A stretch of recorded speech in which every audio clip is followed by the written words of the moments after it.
Antes de empezar la charla, quería hacer un homenaje a todos los médicos que están en la primera línea de batalla, exponiéndose a ellos y a sus familias en el tratamiento del COVID. Quienes hemos tenido que tener algún paciente de riesgo y nos hemos vestido y nos hemos tenido que poner todos el equipo de protección personal, sabemos lo complejo que es y la tensión que se genera en atender este tipo de pacientes. Quiero hacer este homenaje recordando al doctor Peter Viernik. Es un reconocido hematólogo de los Estados Unidos, ahí tienen parte de su currículum, profesor de oncología y radiología del Albert Einstein College of Medicine, director del programa de cáncer del Montefiore, donde yo hice mi pasantía, y además por su contribución al Uruguay, ya que fue de los que patrocinó y incluso envió a su director de trasplante al Uruguay para los primeros trasplantes en el año 85, fue nombrado doctor honoris causa en Facultad de Medicina de la UDELAR y es miembro académico honorario extranjero de la Academia Nacional de Medicina. Para que vean un resumen de su currículum, tiene cerca de 700 artículos en revistas indexadas, 700 abstracts en congresos, reportes, capítulos y 15 libros editados. Y pese a sus 80 años, me mandó por correo hace pocos meses la 6ª edición de su libro de textos sobre enfermedades malignas hematológicas. Este hombre que tiene 80 años, que es diabético, con el cual tengo un contacto fluido vía mail, le escribí hace 15 días para saber cómo estaba. Él vive en Westchester, una zona cerca de New Rochelle, donde hubo uno de los impactos grandes del COVID, y le pregunté cómo estaba, le conté que yo tenía 2 sobrinos que tenían el COVID, y me contestó: "Stay well and keep in touch. Sounds like your nephews will be okay. Estoy como voluntario en un hospital de la región y duermo todos los días en el basement para proteger a la familia". Creo que es un ejemplo fenomenal de un individuo de 80 años con diabetes, con todos sus pergaminos, esté voluntario en un hospital de su comarca y durmiendo en el basement de su casa para poder colaborar en la situación que están viviendo en Nueva York. Bueno, como ustedes saben, el 31 de diciembre se publicaron los primeros casos de neumonía. ¿Cómo?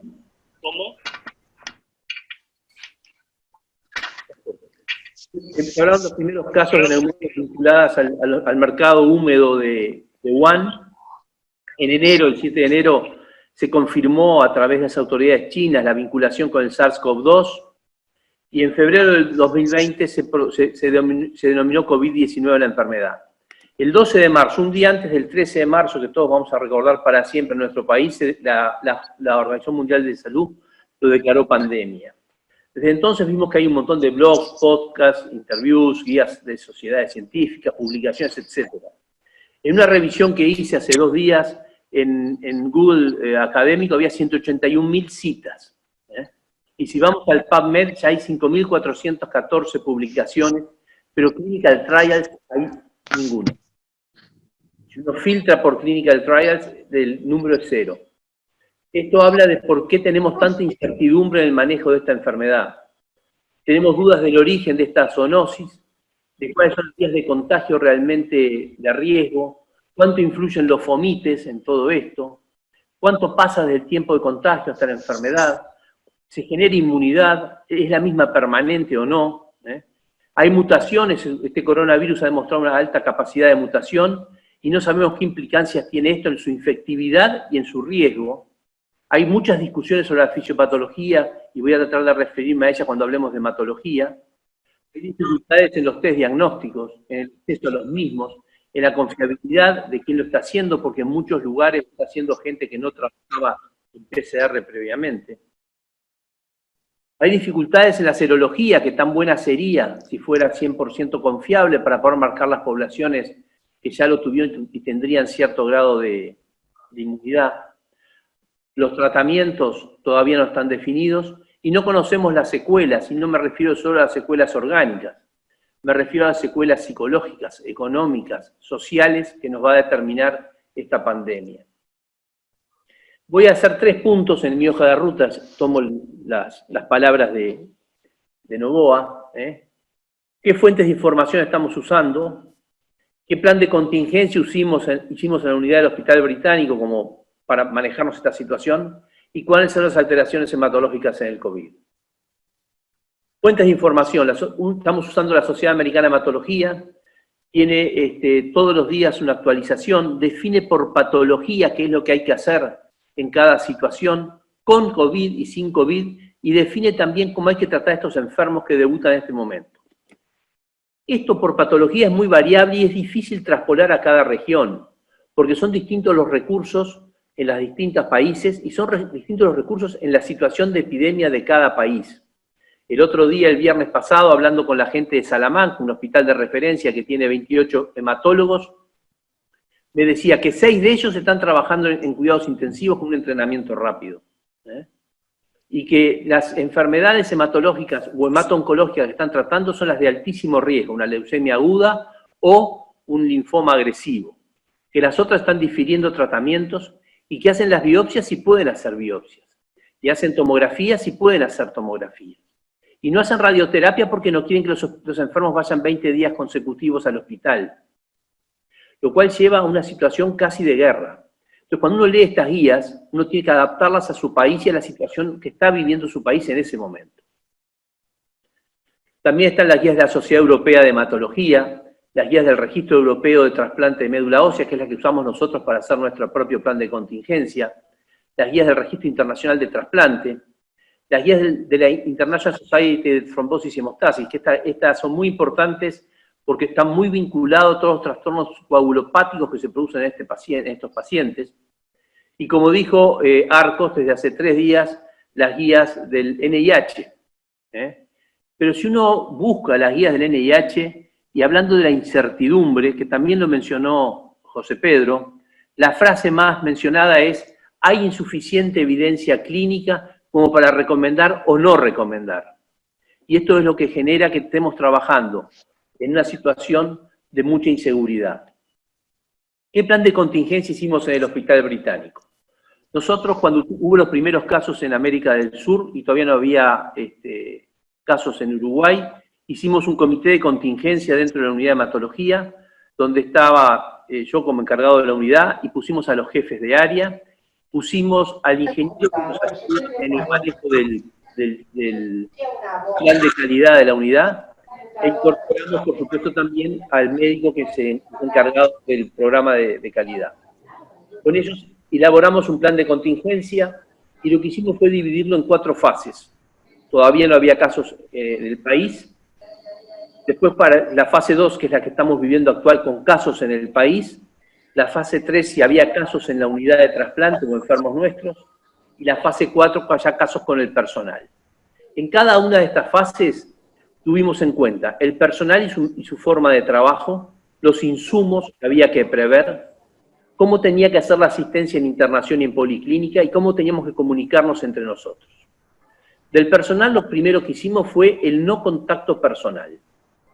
Buscamos en lo posible manejarnos por vías tipo por videoconferencia. Al personal de enfermería lo dividimos en 2. Mitad del personal se fue con seguro de paro y una compensación para completar su sueldo, y la otra mitad quedó trabajando, porque no podemos permitirnos que el ingreso de un enfermo COVID nos haga caer a todo el plantel, porque frenaría el proceso de los trasplantes. Los médicos nos dividimos las guardias de lunes a jueves de mañana y de jueves de tarde a domingo, de tal manera de tener siempre personal sano, porque somos pocos y no podemos permitirnos de que si caemos, caigan todos y se cierre la unidad porque hay enfermos ingresados. Se tuvieron las previsiones de insumo para cada etapa. Se definió que en personal también que los mayores de 65 años van a su casa con el sueldo completo. En lo que es asistencia e internación se definió que había que trasplantar sí o sí, por el tema de necesidad oncológica. Se definió que algunos trasplantes se podían diferir. El tema es que hasta cuándo los vamos a diferir. Los vamos a diferir por 3 meses, por 6 meses, por 9 meses, no lo sabemos. Y tenemos que saber que las decisiones que tomamos hoy pueden cambiar mañana y van a cambiar de acuerdo a cómo sea la evolución de la pandemia. Definimos desde el 14 de marzo la no asistencia en policlínica, salvo casos excepcionales. La misma no es presencial, se hace una llamada previa a todos los pacientes para ver si va a ser presencial, o para tener una noción si va a ser presencial o no. se les cita con separación horaria, se les explica en qué condiciones tiene que venir, y después al resto se le atiende por vía de videoconferencia. E instalamos un sistema de comunicación automático a través de mails a todos los integrantes de la unidad. Esto fue como hicimos como un plan de contingencia, el mismo está en una hoja Excel, con las fases que pueden ver ahí, la fase 1, la fase 2, la fase 3 y la fase 4, después los encargados de poner en alerta esa fase, los encargados de iniciar las reuniones, de iniciar la comunicación, y después hacia abajo, era muy largo, no entraba todo, las distintas, cómo se iba a hacer el trabajo y cómo iban a funcionar los colaboradores. Sobre alteraciones hematológicas en el COVID. Lo primero que tenemos que saber es que lo primero que se vio que había alteraciones en los parámetros de la coagulación. Había alteraciones en el fibrinógeno, en los dedímeros, en los tiempos de coagulación, plaquetopenia y linfopenia, y se vio que eran factores de mal pronóstico. También se vio que el 40% de los pacientes con neumonía COVID desarrollaba el distrés respiratorio y que la mortalidad era del 11%. Y que dentro de los fallecidos, el 71% cumplía criterios de laboratorio de coagulación intravascular diseminada. Mientras que en los pacientes críticos, si no se hacía tromboprofilaxis, había una incidencia de 25% de enfermedad tromboembólica. Todo esto empezó a mover el tema de los trastornos de la coagulación vinculados al COVID. Uno de los primeros trabajos, ya viejos, fíjense, del 28 de febrero, publicado por One, nos marcó que las alteraciones de las plaquetas y de los dedímeros eran factores pronósticos. Poco tiempo después, publicado, esto fue por fines de febrero, por Tang, él plantea la posibilidad de una coagulación intravascular diseminada, como se ve en los pacientes sépticos, pero había algunas cosas que llamaban la atención. Si bien había un fenomenal aumento de los dedímeros como expresión de fibrinolisis, había un descenso del tiempo de protrombina, pero el APTT se afectaba poco, el fibrinógeno, como ustedes saben, se derrumba en las TID severas con dedímeros muy altos, no se derrumbaba mucho, no se alteraba la antitrombina 3, como si fuera una coagulación intravascular diseminada, una característica especial. En marzo, en este trabajo también fue citado por GOA, ya se marcaron como criterios de mal pronóstico la linfopenia, la plaquetopenia poco frecuente, la LDH elevada, el tiempo de protrombina poco alterado en poco porcentaje de pacientes, pero sí con riesgo, la ferritina como factor inflamatorio, la interleuquina 6 como elemento inflamatorio, y los dedímeros que sí, claramente eran los que más marcaban el riesgo de los pacientes. Lo que se planteaba básicamente era que se generaba, una vez que el COV2 ingresaba al organismo, se fijaba a través de los receptores de la enzima de conversión a los neumocitos, a las células endoteliales, y empezaba después, a través de su acción sobre los linfocitos y los monocitos, más el fenómeno inflamatorio sobre las células a las cuales había colonizado, una gran cascada inflamatoria que terminaba activando la cascada de la coagulación, llevando en primera instancia a la trombosis, a la coagulación intravascular diseminada y a la fibrinolisis secundaria. Esto ha sido discutido y actualmente este trabajo que salió publicado ahora el 15 de abril por un grupo italiano, donde se plantea que es más que una coagulación intravascular diseminada atípica, es una trombosis in situ, como nos mostró Novoa a nivel renal, con una fibrinolisis muy importante asociada, y por eso el alto nivel de los dedímeros y la poca afectación de los tiempos de coagulación. Lo que se plantea acá es que, ingresado a pulmonar y fijándose en los neumocitos tipo 1 y tipo 2 a través de los receptores de la enzima de conversión y actuando sobre los macrófagos y los linfocitos, se genera localmente el fenómeno inflamatorio, el daño endotelial, y ahí sí, por activación de la coagulación, se produce la trombosis in situ. Y este mismo fenómeno inflamatorio generaría un gran exceso de plasminógeno, por lo tanto de plasmina, por lo tanto una fibrinolisis muy exagerada, que explica el enorme aumento de los dedímeros. Acá se genera el concepto de inmunotrombosis. Siempre que se piensa que la capa de fibrina es un cernidor, un filtrador, un atrapador de virus, y que la respuesta inmune que genera esta capa de fibrina es viricida, es capturadora de virus. Pero esta respuesta descontrolada y retroalimentada hacia la trombosis es la que genera el problema. Es lo que se llamó el concepto de inmunotrombosis, en el cual se pierde el equilibrio entre fibrinolisis y coagulación a través de esta gran inflamación que provoca el SARS-CoV-2. En suma, a nivel de las alteraciones hematológicas del COVID, vimos que con valor pronóstico la linfopenia, los dedímeros, el tiempo de protrombina, la plaquetopenia y la ferritina. Para lo que Tang definió, sería una CID con características propias, menos sangrado, estos pacientes por más coagulación intravascular diseminada que tienen no sangran, tienen más alteración del tiempo de protrombina, pero igual es poco significativa que de la PTT. Esto es llamativo. Él plantea que es un exceso de factor 8 que protege a la PTT y no da las plaquetopenias que vemos en la CID, ni tampoco el descenso de fibrinógeno que vemos en la CID. En la coagulación intravascular diseminada, el fenómeno inflamatorio genera un gran consumo de factores con una alteración de todos los tiempos de coagulación, un gran consumo plaquetario y un descenso de fibrinógeno que no se ve acá. Y es por eso que el autor italiano que yo les mencionaba plantea que esto es más una CID local que genera el distrés respiratorio y que después se provoca a nivel local una gran fibrinolisis por el exceso del plasminógeno, que es lo que genera el gran aumento de dedímeros. Además, en algunos casos se está demostrando la microangiopatía trombótica, como demostró Novoa a nivel renal. Y la otra cosa hematológica que se demostró es que los pacientes que usan heparina tendrían menor mortalidad que los pacientes que no usan heparina. Esto se da fundamentalmente en el grupo de pacientes críticos con un aumento de los dedímeros por encima de 6 veces el normal. Pero en general se está aceptando que esto es una indicación. ¿Y por qué el uso de heparina se acompañaría de menor mortalidad? Un artículo publicado en Trombosis y Hemostasis, ahora el 2 de abril, que habla de la versatilidad de las heparinas. Dice, no solo por su efecto anticoagulante que estaría protegiendo esta coagulación in situ, sino también porque al disminuir la trombinoformación disminuye la respuesta inmune por el fenómeno de inmunotrombosis que estábamos hablando. A su vez, las heparinas, con su efecto antagonista de histonas, darían una protección del endotelio disminuyendo el daño endotelial que también genera la trombosis. Y después, por cierto efecto antiviral de la heparina, que compite con el virus por las glicoproteínas de superficie de las células del hospedero, favoreciendo la destrucción del virus y evitando la replicación del mismo.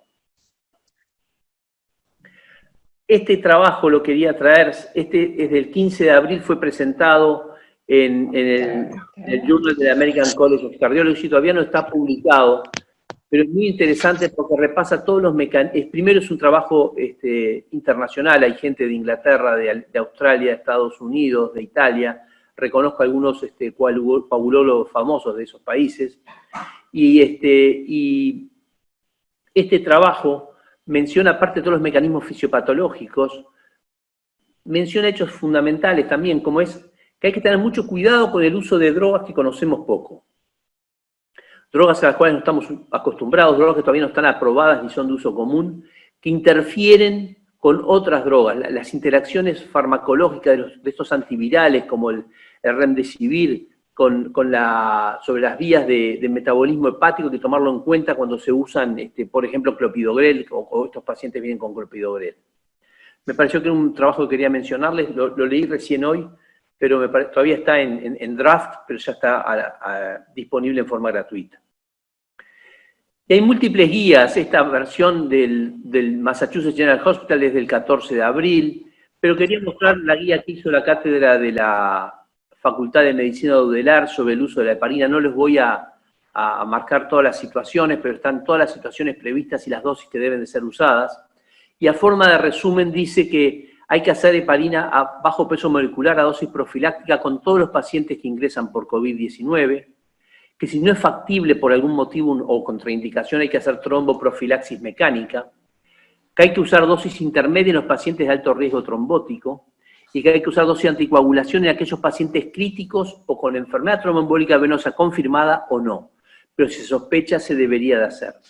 Y hay algún trabajo reciente que salió, creo que hoy, que hablaba de que el uso de heparina a dosis de anticoagulación es la única que mostró cierto impacto en mejorar la sobrevida de estos pacientes.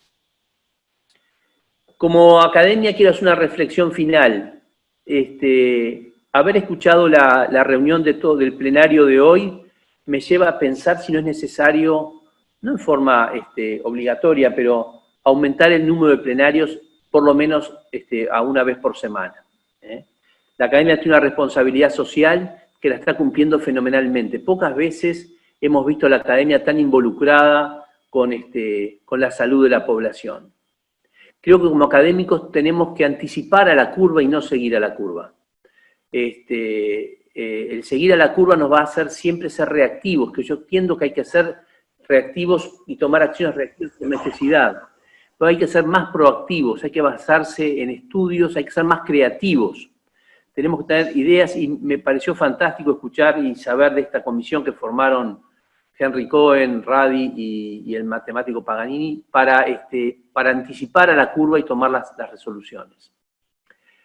Hay un avasallamiento de una enorme cantidad de pautas, de guías y de recomendaciones que tenemos que evaluar con juicio crítico, porque están basadas en poca evidencia científica, que está bien, vienen para ayudarnos, pero hay que saber adaptarlas a nuestro país. Tenemos que tener una visión académica, tenemos que hacer discusiones académicas, tenemos que cuestionar, aprender y volver a cuestionar. Porque sabemos que lo que hoy planteamos en pocos días o semanas lo vamos a decir a la inversa, sin que signifique que no era correcto en el momento que lo decimos. Tenemos que aprender a saber que en corto plazo lo que decimos hoy puede cambiar mañana. Y eso creo que la academia y el sentir de un académico tiene que ir por ahí. Por eso estaba planteando, después de lo que fue la reunión de hoy, que me pareció muy rica, que las mismas se hagan más frecuentemente. Muchas gracias.